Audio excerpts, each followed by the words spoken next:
In this video, I'll detail how to turn off or disable tap to show full notifications on Apple Watch Series 9. So if you have an Apple Watch Series 9, either 41mm or 45mm cellular with GPS or GPS only, then you'll be able to turn off or disable tap to view or tap to see full notifications on your Apple Watch Series 9. So if at the end of this video, you found this really helpful and informative, please don't forget to like and subscribe.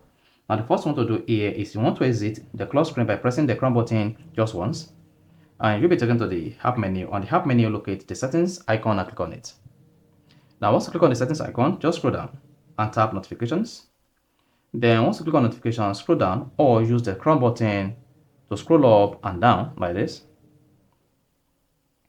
And then locate tap to show full notifications and then disable this. So once this is disabled, you no longer be able to tap your Apple Watch Series 9 screen to view or see your full notification on the screen without unlocking it.